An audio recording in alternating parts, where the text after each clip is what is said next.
Welcome to the bold analysis.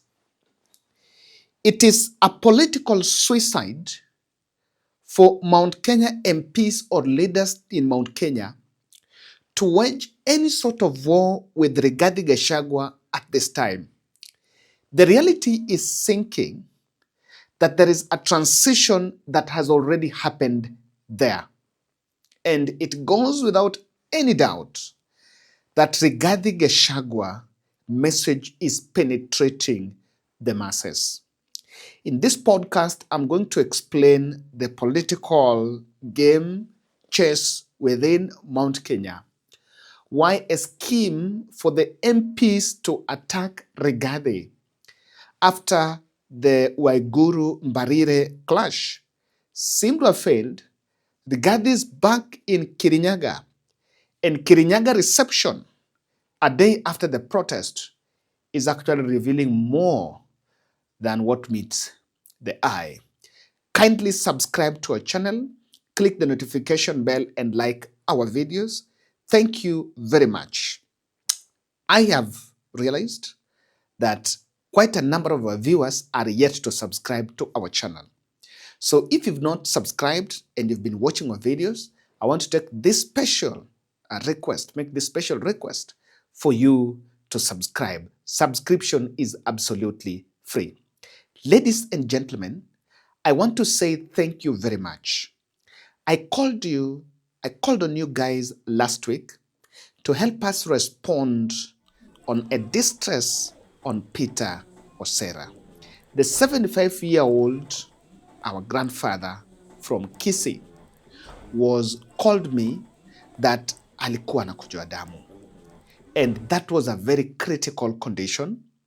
I made plans. He was taken to Kisii Hospital. And after tests were done, it was established that Mzee Peter was actually, his left kidney ilikuwa imeharibika, kwa imeoza. So I decided to seek a second opinion, brought here in Kenyatta. And as I was saying, I spent better part of my day. And you know the good news? The surgery was done. And the God that we serve, Mzee is back. Mzee is very strong. And I want you to have a listen. Guys, so tumefika hapa, Mzee amefanya operation. So tunaendelea ya sawa. Mzee tunasema ni asante sana. Tunashukuru sana.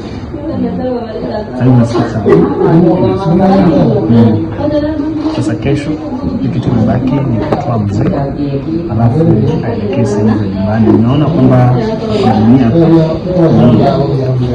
mkonyo ya hapa hii kitu inaitwa incision. I am so happy, by the way, and you can see the smile. I'm so happy, and I'll tell you why I am so happy. He was in theater very early as 8. He was already in theater. He came out after 1 hour, and he took that video scene. Tumechukua hiyo video jioni sana because we took that video at around 3 p.m. because he needed some rest. And can I tell you why? He's telling us he even wants to leave. Anasikia vizuri. And of course, he's going to be discharged. He's supposed to be discharged on Thursday. So as I said, and that has really done successful. And what remains for us as a team is to help us kutoa Mzee hapo. We have already sorted biopsy.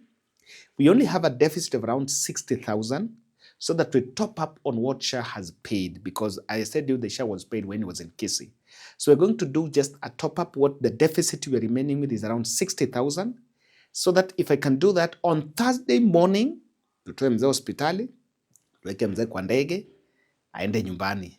And because after that operation, so atarudi after 3 weeks just for the clinics, just to assess his condition. I'm so happy. Guys, you know, we've helped people in critical condition. We lost Willis, baby Willis in Eldoret. We actually lost Steve, the boy alikuwa paralyzed. We lost Mama Steve. Now Mzee has gone through operation and is back. And may God bless you in a special way as we do this last mile kumaliza, ili pia tuweze tumpatie aweze kutoka on Thursday morning. So we're just going to mobilize the 60,000 between now to Thursday morning ili yende kutumana kina Kawira waone vile ambavyo anaweza akatolewa aende nyumbani. And I think I'm happy that this has happened. So kindly, just that, kidogo kidogo jaza kibaba. We believe that by the time inafika Thursday morning, mzee atatolewa. After Rigathi Gachagua's rallies over the weekend in Kirinyaga and Embu counties, where he openly challenged Waiguru and Cecil Mbarire he challenged them to focus on serving the people rather than courting favor from the state. Political tension in Mount Kenya has escalated sharply. And in a very retaliatory move, Waiguru team planned anti-Rigathi protest in Embu, in Kirinyaga, as you see here. I have tried to talk to some good friends of this channel from Kirinyaga, and the information I'm getting is that this protest that was planned, does Waiguru have a problem that he's unpopular? No, he's not seeking any elective seat. But the deep state on this end are charging Mount Kenya leaders to try to undermine the influence of Rigathi Gachagua in Mount Kenya. And that anti-Rigathi protest that was staged on Monday was an attempt to try to undermine the sharp growing influence of Rigathi Gachagua. A similar protest by the two-term team was organized in Runyenjes. By the way, in this other Runyenjes video, you will clearly hear people trying to send the two-term messages. They were actually mobilized, paid, and if you look at them, ukishaona protest inafanyika na hakuna mtu anataka onekane in camera clear, hakuna mtu anaongea na journalist on this, you know this is something that was planned. Hapa ni Runyenjes. Ando nikogoma magomete iguru ria mundu wetagwa Gachagua. Marauga Gachagua hana ndabu. Araruma viongozi kina mama. Marera Gachagua ekarie thina ciake na kuwa Munyoro. Yes. Na wanasema ni two term. Goko Runyenjes. Yes. Embu County. Gachagua ashindwe.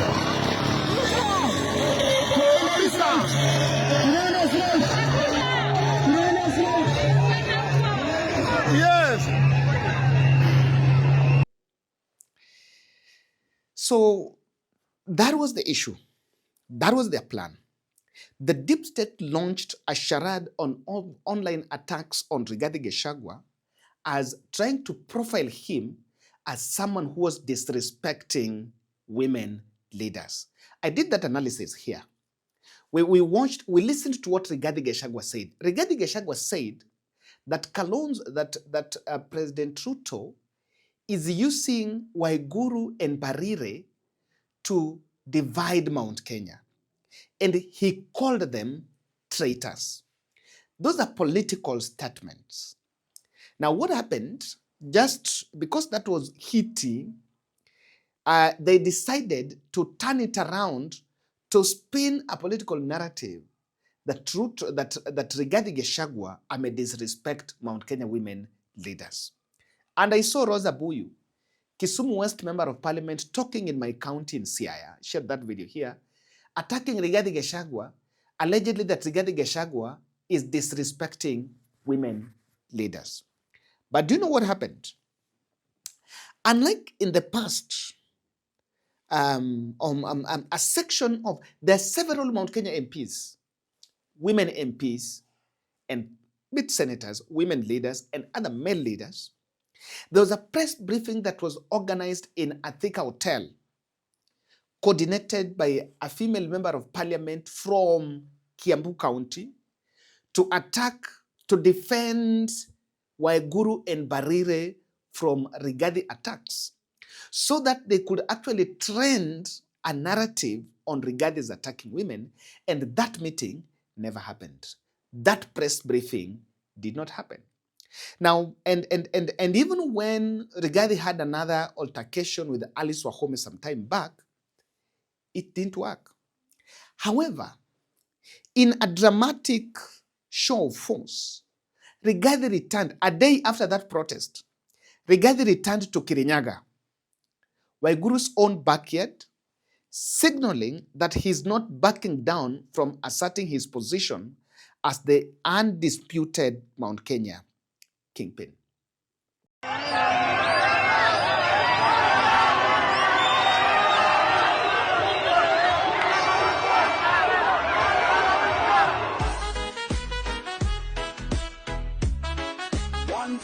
Kirinyaga Harambe! Aende asiende! Mwizi aende asiende!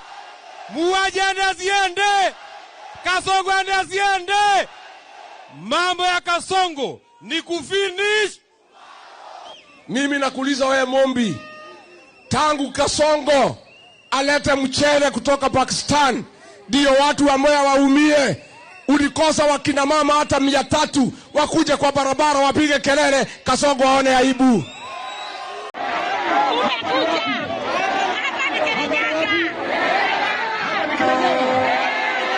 Sasa katika siasa ya Kenya, haja kidogo, katika siasa ya Kenya hapa Mwea na Kirinyaga kisiasa, hii ni bedroom ya nani? Hii ni bedroom ya nani? Si hii ni bedroom ya Digiji? Hii ni bedroom ya nani? Hii ni bedroom ya nani? Mtu anaweza sema mtu asiende kwa bedroom yake. Sasa wale wanasema ati mimi sitafika Kirinyaga, hapa ni wapi? I looked at that rally. You look at that attendance. I know it was mobilized. But even that one for Waiguru was mobilized. Hata ile Waiguru was mobilized. Some handful, some 100 women paid some 500, 1,000 shillings just to go and protest. Even this one was mobilized. But if you look at the turnout, you will actually understand. Remember, if it is mobilized and someone wants to expose, they can. But the turnout in that Rigathi rally was very huge. And when it was time to do messaging, I can tell you that crushing Rigathi in Mount Kenya, Rigathi is going to crush anyone who is going to stand on his way to be the Mount Kenya kingpin. Have a listen. Shindwa, naona gavana anapanga ati wamama 10 wapige kelele. Mimi nauliza, wewe gavana, kama unapanga maandamano, siku Ruto aliua watoto ya Gen Z, mbona hukupanga maandamano? Mimi nauliza, mimi nakuuliza wewe Mombi, mimi nakuuliza wewe Mombi, tangu Kasongo alete mchele kutoka Pakistan ndio watu wa Mwea waumie, ulikosa wakina mama hata 300 wakuje kwa barabara wapige kelele Kasongo aone aibu. Mimi nakuuliza wewe Mombi, tangu Kasongo akule pesa ya Kemri, mbona hujapanga akina mama wapige kelele? Lakini ukisemekana wewe ni msaliti, wewe ni mtu ya Kasongo, ati unataka kutuonesha kiburi. Mimi nakwambia, mumekasirika kwa sababu nimeanika nyinyi. Wewe umepanga chama Wheelbarrow hapa Kirinyaga ya kuja kuconfuse watu wetu. Nyinyi mnaweza kuwa confused? Chama yetu ni gani? Chama yetu ni gani? Nikisema DCP unasema sikiza ground. DCP? DCP? Hiyo chama ndio ngao ya Mlima Kenya. Neo goito na mwegito vitu. Na mimi mtu asinisukume ati niuze chama yako. Wewe kuja uza chama yako. Si ndio? Ndĩrenda kũmwĩra atĩrĩ andũ aitũ, thĩna ũrĩa maratuonete mũnene nĩ akunyanĩria rũrĩrĩ na kunda ngũtũme cia Ruto. Atĩ magavana wanyu na MP maraikarire thĩ na Ruto maraheo mbeca mũcere ũrehwo kuma Pakistan nĩgetha muone thĩna atĩ andũ a Kĩrĩnyaga bonus ĩrareirwo nĩ Ruto ĩraga gũkinya kũrĩa Ndia na kũrĩa Gĩchũgũ na Kĩrĩnyaga Central atongoria anyu matingĩaria. Koguo ndĩrenda tuge atĩrĩrĩ, tũkĩingata Ruto tũrage nyoka hamwe na matu, tuue nyoka pamoja na nini?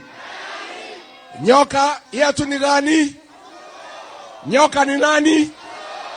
Na mayai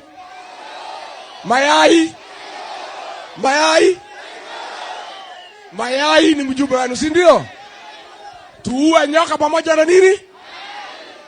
Nĩguo andũ a Mwea niĩ ndĩmũcokerie ngatho tondũ kũrĩ atongoria arĩa mwathurire Kĩrĩnyaga erĩ njamba cia rũrĩrĩ, andũ matangĩendia nyũmba itũ nda yao, andũ matangĩtĩkĩra gũtuĩka kunda ngũtũme ya Ruto. Na niĩ ndĩrenda kũmũria na gĩtĩo Senator ũgwĩtwo Mũrango mũrũgame nake tondũ nĩ njamba itũ ya rũrĩrĩ. Mũndũ tangĩendia andũ nda yake, nĩguo kairĩtu gakwa getagwo Gacheri gaitũ, kairĩtu karĩ ũrũme kararũgamire igoti-inĩ karagirie ciana cia nyũmba itũ ciohwo. He's not taking any prisoner. He's not backing down. He's not giving up. And he's making things, he's getting away with it. His own way, his own style, if you ask me. And anyone who will stand on the way is very clear. He's asking Waiguru some very serious questions. The confrontation marks a significant turning point in the battle for Mount Kenya's political soul. Waiguru's open defiance could actually prove to be politically suicidal. History has shown it that those who challenge an established power center rarely emerge winners. And just to show you that that political forecast I'm making is a reality, just challenge yourself. Why do you think there are several MPs, UDA MPs, even the Kionis and others that stick with William Ruto? Why didn't they attack Rigathi Gachagua on this? Why are they backing down? Why are they coiling their tails? Because those who are attacking Rigathi for disrespecting women, they're not doing that because wanapenda the women leaders. They're only doing that to find a way to influence, or rather to have to undermine Rigathi Gachagua's dominance. The focus is Rigathi Gachagua. But if you look at the post from Moses Kuria said there is no denial that probably the only person in Mount Kenya anasikia sahi is none other than Rigathi Gachagua. Rigathi is having a very powerful message. And this message is simple, but very delicate. His message is loyalty to the people and regional unity. This message seemed to resonate with the disgruntled Mount Kenya, let me say the GEMA voters, and it's outweighing state patronage that Ruto sympathizers are preaching. There is a statement I've always heard politicians say that tuliunda hii serikali, alafu sasa tunaambiwa tutoke. And this is to tell people that this is our government and we are there. But you know, the person saying this is our government and we are there, that person is very comfortable. For him, yeye ako sawa. But in the contrary, the voter down there is not feeling it.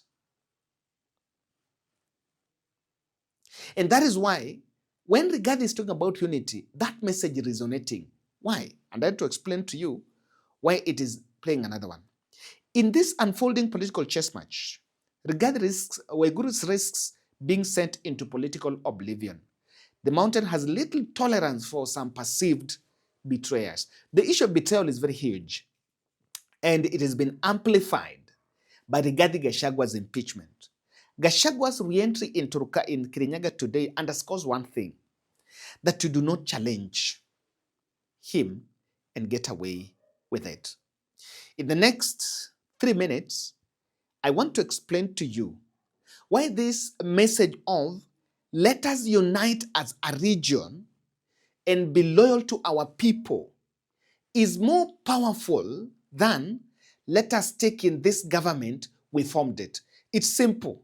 It's outplaying that patronage. And that is why those who are supposed to say it, UDA MPs in Mount Kenya who are supposed to say it, are already in panic. It is because people feel, and I'm reading this from a couple of influential people and opinion leaders I talked to from Mount Kenya region. People feel that Rigathi exit ended Mount Kenya, that after Rigathi exit, Ruto abandoned Mount Kenya. And this is a general feeling, and I want to tell you, Kevin, you might ask me, Kevin, how did you arrive at that point? I arrived at that point this way. Before Rigathi Gachagua impeachment, the president could not take 2 months kama hajaenda Mount Kenya.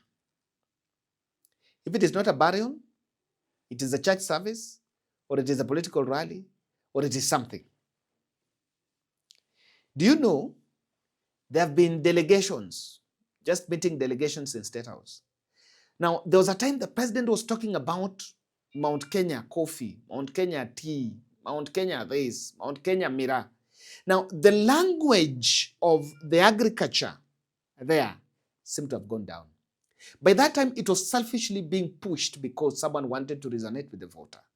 But they are made to believe that that was the way. However, the moment Rigathi left, they started now talking about, we are uniting as a country, we are coming together, we are doing this, we are doing that. The language changed. And to that point, it can't resonate. The second reason why Rigathi unity is sinking is because UDA party visibility is very low, including the fact that the president never visits there. Remember, part of the entry point, part of the visibility, that what gave president and UDA visibility is the party. Does UDA party have a county coordinator? Do you know one? Do they have a regional office there? Do you know one? Have you ever seen the Secretary General of the party there? Or have you ever heard, apart from when Cecil Barrett was campaigning in Better North, and nowadays they're not even campaigning there, are you seeing UDA visibility? It's not there. And the other reason why Rigathi's message is sinking and it's crashing is this. There is a feeling that this government, despite the fact that it was formed largely by the GEMA nation in terms of the vote, the president sold entitlement. He sold entitlement. He told them, this is your government. This is yours. And Rigathi cemented it by saying, we have shares here.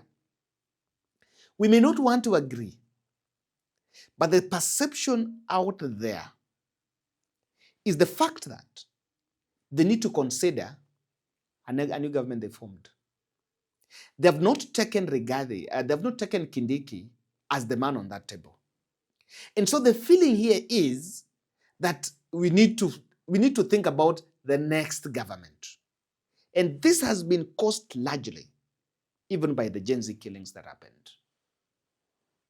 So this has created a new reason for people to look for another administration. Ladies and gentlemen, I want to read your thoughts on Rigathi's message on unity. Why, what would be your thought on that message Rigathi is telling the region? Thank you.